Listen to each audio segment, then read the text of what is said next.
Hello sir, मेरा channel में आपका स्वागत है। जैसा कि हमारे व्यूअर्स के लिए बहुत सारा क्वेश्चन है साइबर रिलेटेड, और आपके पास आपको हम अपने चैनल में इसलिए बुलाए हैं कि आप साइबर स्पेशलिस्ट है। और बहुत सारा जैसे लोग आपका मतलब कमेंट करते हैं कि सर बहुत अच्छे साइबर साइबर स्पेशलिस्ट है, बहुत सारा केस आपने सॉल्व किया है सर। जैसे कुछ कुछ सवाल है हमारे व्यूअर्स के लिए सर, साइबर रिलेटेड में। सर साइबर मामला क्या है सर?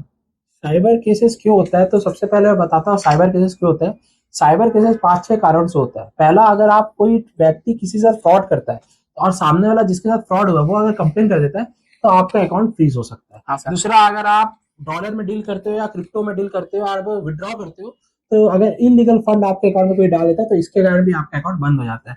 तीसरा, अगर कोई लोग गेम खेलता है, गेमिंग से अगर लोग फंड विड्रॉ करते हैं तो ये भी सोर्स ऑफ फंड नहीं मालूम रहता है, बहुत बार इलीगल फंड आ जाता है, तो इसके कारण भी आपका अकाउंट बंद हो जाता है। या सामने वाला जो हारता है वो कंप्लेन कर देता है तो इसके लिए भी अकाउंट बंद हो जाता है।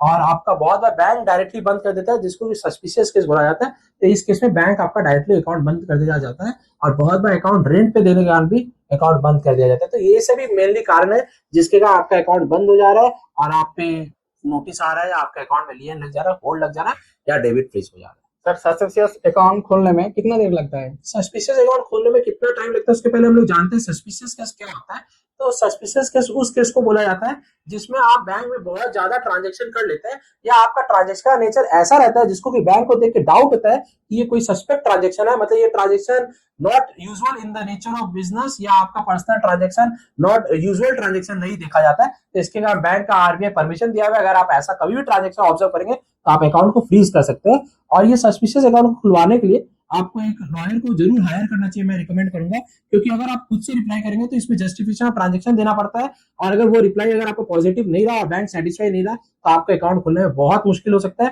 तो आपको जरूर एक लॉयर को इसके लिए भी हायर करना चाहिए, लीगल नोटिस बैंक को करना चाहिए। बैंक नहीं सुनेगा तो आरबीआई को लीगल नोटिस करना चाहिए।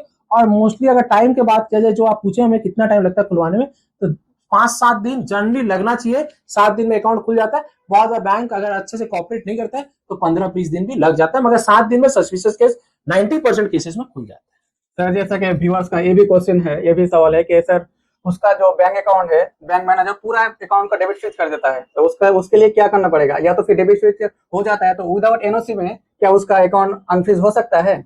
जरूर, बिल्कुल हो सकता है, क्योंकि देखिए आपको एसओपी आया हुआ है कि कोई भी बैंक डायरेक्ट पूरा टोटल अकाउंट फ्रीज नहीं कर पाएगा अनलेस उसको कोई पुलिस का डायरेक्शन आया हो या अथॉरिटी बोला है आप अकाउंट को पूरा फ्रीज कर दिए। तो 90% केस जो भी साइबर केस में बैंक अकाउंट फ्रीज कर रहा है, टोटल फ्रीज कर रहा है, उसमें मैं 90% केस में बोल सकता हूँ कि सिर्फ उन्हें लियन अमाउंट करने के लिए बोला गया है, और बैंक मैनेजर अपने सेफ्टी के लिए उसको सस्पिशियस मानते हुए आपके अकाउंट को पूरा बंद कर दे रहे हैं। तो आप जरूर आर्ग्यूमेंट कर सकते हैं बैंक के साथ कि आपको खाली मेरा अमाउंट होल्ड करने बोला गया, आप मेरे टोटल अकाउंट को क्यों डेबिट फ्रीज कर दिया। अगर बैंक वाला आपका इस बात को नहीं सुनता है तो आप आरबीआई के पास भी जाकर कंप्लेन कर सकते हैं, आपका अकाउंट जरूर खुल जाएगा। सिर्फ लियन अमाउंट आपका होल्ड कर सकता है बैंक। अगर एफआईआर नहीं रजिस्टर है या कोर्ट से ऑर्डर नहीं आया तो सिर्फ लियन अमाउंट ही बैंक वाला होल्ड कर सकता है। सर क्या वो पर्सन को अरेस्ट कर सकता है? साइबर क्राइम लगता है कि उसको अरेस्ट किया जाता है? हर साइबर क्राइम में अरेस्ट नहीं किया जाता है। जो साइबर क्राइम में अरेस्ट तभी हो सकता है अगर वो साइबर कंप्लेन एफआईआर में कन्वर्ट हो जाता है और आयोग को लगता है कि नहीं आपको अरेस्ट करना जरूरी है, तभी आप अरेस्ट हो सकते हैं। सारा साइबर केस में अरेस्ट नहीं होता। सर जैसा कि व्यूअर्स का और भी एक क्वेश्चन है, बीएनएस सेक्शन 35 क्लोज 3, वो सर उसका नोटिस क्या है, वो क्या है सर? 35 सबसेक्शन 3 नोटिस इसके लिए दिया जाता है क्योंकि आयोग चाहता है आप इन्वेस्टिगेशन में पार्टिसिपेट करें।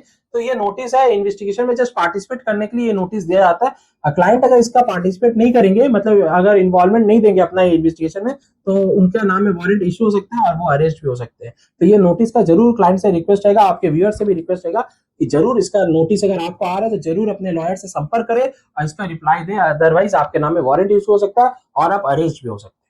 सर जैसा कि और भी है 30 बीएनएस सेक्शन 35 क्लोज 3, तो उसमें सर अगर वो नोटिस को अगर कॉम्प्लाई नहीं करेगा तो फिर उसका क्या हाल हो सकता है? अगर नोटिस का आप कंप्लाई नहीं करेंगे तो आपके नाम में वारंट इशू हो सकता है, आप अरेस्ट हो सकते हो। तो ये नोटिस का कंप्लाई तो करना बहुत ही मैंडेटरी है। जो नहीं कर रहा उनको बहुत ज्यादा कॉन्सिक्वेंसेस फेस करना पड़ रहा है, उनके नाम में वारंट इशू हो जा रहा है, वो अरेस्ट भी हो रहे हैं। तो मैं आपके व्यूअर्स को एकदम क्लियरली बोल रहा हूँ, अगर आपको भी 35 का नोटिस आ रहा है तो जरूर आप लॉयर से संपर्क करें और पॉजिटिव उसको रिप्लाई दे, जिससे कि आप अरेस्ट के समाधान से बच पाए। सर जैसा कि अकाउंट व्यूअर्स का बहुत सारा अकाउंट है जो लियन लग गया या तो फिर डेबिट फ्रीज हो गया, सर उसमें क्या करना चाहिए और कितना दिन में क्या करना चाहिए और कौन कहाँ जाना पड़ेगा?